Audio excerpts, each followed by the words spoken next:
السلام عليكم. في العاده كنت نلوح هذا الفيديو البارح، ولكن حيت ما كنتش مسالي اضطريت نخليه اليوم. هادشي اللي خلاني نزيد نقلب اكثر حول هذه القصه، والغريب في الامر انني صادفت بزاف المعلومات اللي تقريبا قليل اللي عارفهم، وانا متاكد انهم غيصدموكم نكتشفوهم الجميع. ولكن قبل ما نبداو ما تنساوش تدعمونا بالاعجاب والاشتراك باش هكا نقدروا نكملوا في تقديم محتوى زوين. قصه اليوم على واحد السفينه اللي كانت خلقت ضجه على طول اكثر من قرن من الزمن، سفينه تايتانيك اللي كانت كتعتبر من اقوى وافخم السفن خلال اوائل القرن العشرين، رغم انها كانت من افضل السفن اللي تصنعت عبر التاريخ في ذاك الوقت، وكانت كتجمع بين الفخامه والضخامه وصلابه الهيكل، الا انها غرقت في اول رحله لها في البحر، وهادشي اللي خلف واحده من الكوارث اللي دازوا على البشريه، حتى انه عدد كبير من الفنانين كانوا متاثرين بها لدرجه انهم خرجوا عليها اغاني ولوحات وحتى فيلم اللي حقق نجاح كبير. ولكن كيف العاده وبعيد على الافلام والاغاني والفن، في هذا الفيديو غادي نشوفوا شنو هو السر اللي وراء هذه السفينه اللي خلى الحكايه ديالها مستمره الى يومنا هذا. القصه كتبدا في اواخر القرن 19 وبدايات القرن العشرين. في هذه الفتره كانت شركه وايت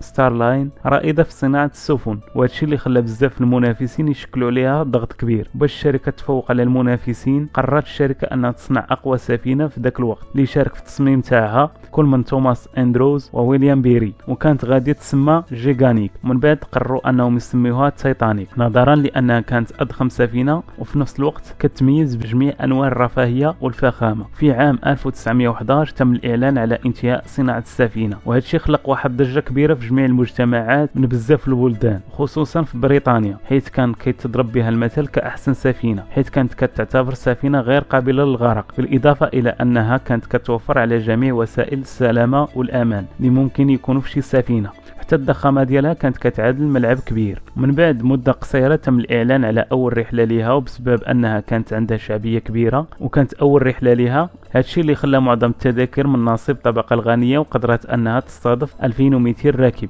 في 10 ابريل من عام 1912 انطلقت تايتانيك من ميناء كوينستاون الانجليزي، وكانت الوجهه تاعها هي الولايات المتحده الامريكيه. في اول 4 ايام كانت الامور هانيه، ولكن مع 12 الليل ناقوس الخطر دق في برج المراقبه، وهادشي حيث كان قدامهم جبل جليدي، ورغم المحاولات ديال الكابتن والطاقم ديالو باش يتفاداو داك الجبل، ولكن في الاخير اصطدم بهم وقدر يسبب ضرر كبير في الهيكل السفلي اللي تسبب في تسرب الماء وسط السفينه. وهنا بدات كتغرق السفينه انطلاقا من المقدمه تاعها. من بعد ساعتين و40 دقيقه كانت السفينه غرقت بشكل كلي، ومن 2200 واحد اللي كانوا فيها فقط 700 اللي قدروا يفلتوا، حيث قوارب النجاه كانوا قلال. هنا كتكون هذه الحادثه من اسوأ الكوارث اللي وقعت. خبر تاع الغرق وصل بعد ايام، وهذا الشيء من بعد ما نشرت جريده نيويورك هيرولد الامريكيه هذا الخبر اللي كتبوا فيه السفينه التي لا تغرق هي الان في قاع المحيط. وهذا الشيء اللي خلف واحد الصدمه كبيره لبزاف الناس، خصوصا اقرب الضحايا اللي غرقوا، لانهم ما تقبلوش الخبر كيفاش ممكن السفينه اللي كتميز بجميع وسائل الحمايه والامان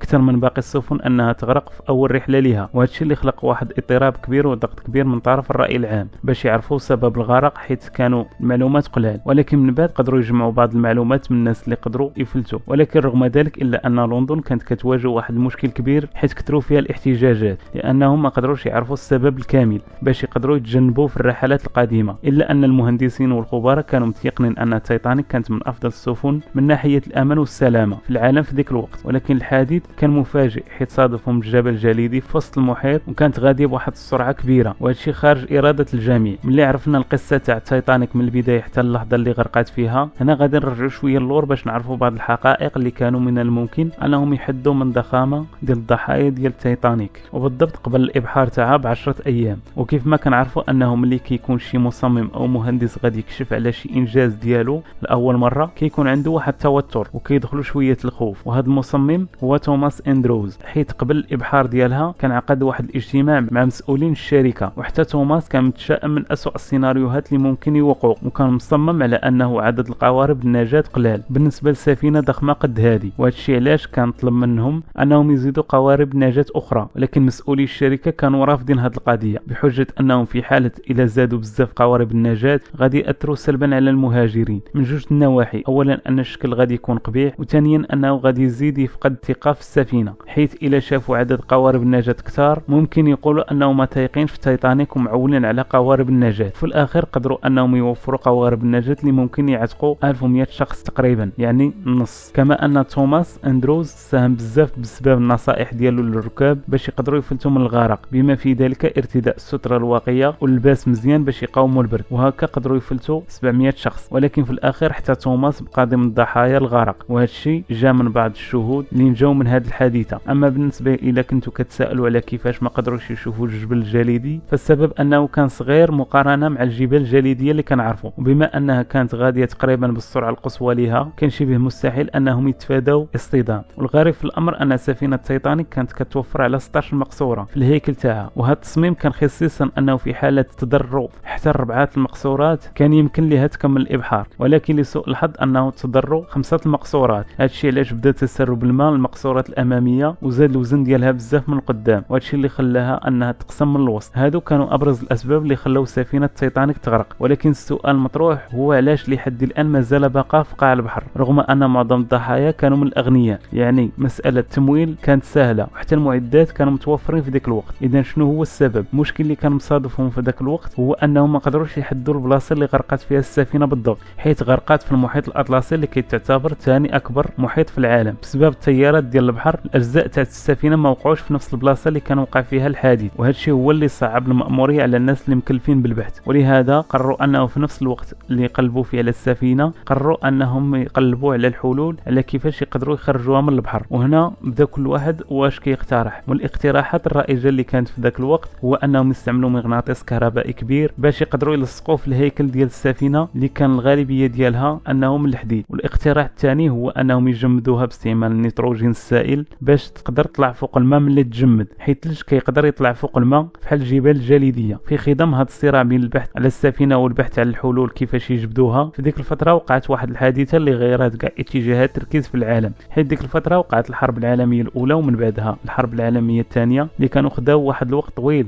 ومن بعد ما كملوا وتهدنت الاوضاع في العالم رجعوا ثاني للتوجه ديالهم باش يقلبوا على السفينه من جديد. وهنا بداو الخبراء والباحثين في تحديد واكتشاف اعماق البحار باش يعرفوا المكان ديال السفينه فين كاينه بالضبط. وهذا الشيء بقى حتى العام 1985 حيث قدرت واحد البعثه امريكيه تحدد المكان ديال السفينه، وهذا الشيء من بعد 73 عام من الغرق ديالها. وهنا اكتشفوا الباحثين ان السفينه ملي كانت كتغرق تقسمات من النص، وهذا الشيء هو اللي خلى الحطام تاعها مشتت في قاع المحيط في واحد المساحه كبيره في عمق 3500 متر تحت سطح البحر. تخيل معايا انه بعد سنين طويله من البحث في الاخير ما قدروش يخرجوها من البحر، وقرروا انهم يكتبوا عليها لافته فقط كيقولوا فيها ان السفينه متضرره بزاف وممنوع الاقتراب منها. والسبب انه من بعد هاد السنين كامله تحت الماء الهيكل تاع السفينه كان هشيش، والاكثر من ذلك هو انه في ديك المنطقه كانت غنيه ببكتيريا هولوموناس اللي كتقدر تاكل حتى الحديد. وهكا فكروا الخبراء انه احسن حاجه ممكن يديروها باش يحافظوا على السفينه هي يخليوها في بلاصتها ويتسناو النهار اللي غادي تنهار وتختفي فيه السفينه. وحسب الاحصائيات ان السفينه غادي تختفي من الوجود في الاعوام الماجيه، والمنطقه اللي فيها السفينه هي دابا تحت حمايه اليونسكو حتى النهار اللي غادي تختفي فيه بالكل. ولكن رغم كل هذه المآسي الا انهم قدروا يجبدوا بعض المخلفات اللي كانوا مازالين في حاله جيده واحتفظوا بها في مجموعه من المتاحف في مختلف البلدان. ولكن اكثر ذكرى خلفتها تايتانيك هي هذه الساعه اللي كانت توقفت من بعد ثواني من سقوط مولاها في البحر، تعتبرت شاهد على احد اسوأ الوقائع البشريه اللي توقف فيها الزمن. وكاينين بعض الاشاعات والله اعلم كيقولوا انه بعض الملاحين في السفينه تايتانيك ملي شافوها اول مره وشافوا التصميم ديالها زاد الحماس ديالهم والغرور ديالهم، وباش يزيدوا يحفزوا الاثرياء انهم يسافروا فيها قالوا انه حتى الرب ما يقدرش يغرقها. كيف ما سبق وقلت انه مجرد اشاعات سمعتها شحال من مره، واش بصح ولا لا الله اعلم. ما كنبغيش ندخل في هذه المسائل ولكن للمعرفه فقط. وحنا كمجتمع اسلامي كنامنوا بقضاء الله وقدره، اي حاجه بالمكتب واي حاجه عندها اجل. وهنا كتنتهي قصه تايتانيك، وكيف العاده ضروري ما خصنا نستافدوا من عبره من شي قصه. والعبره هي انه رغم تطور العلم والصناعات الا ان الانسان والصنائع تاعو كتبقى لا شيء قدام عظمه الخالق اللي هو الله. وهذا الشيء ما كنقولوش لشي فئه محدده وانما لكاع الفئات. وحتى حنا بروسنا مهما نديروا في الحياه تاعنا كنبقاو مخلوقات ضعيفه امام الله. ودائما قوي نفسك بذكر الله حيث هو مفتاح السلامه والامان في الدنيا والاخره. نتمنى يكون المقطع نال الاعجاب تاعكم واستفدتوا شويه. ما تنسوش تدعمونا بالاعجاب والاشتراك وشي تعليق يكون زوين. تهلاو في روسكم والله يعاونكم.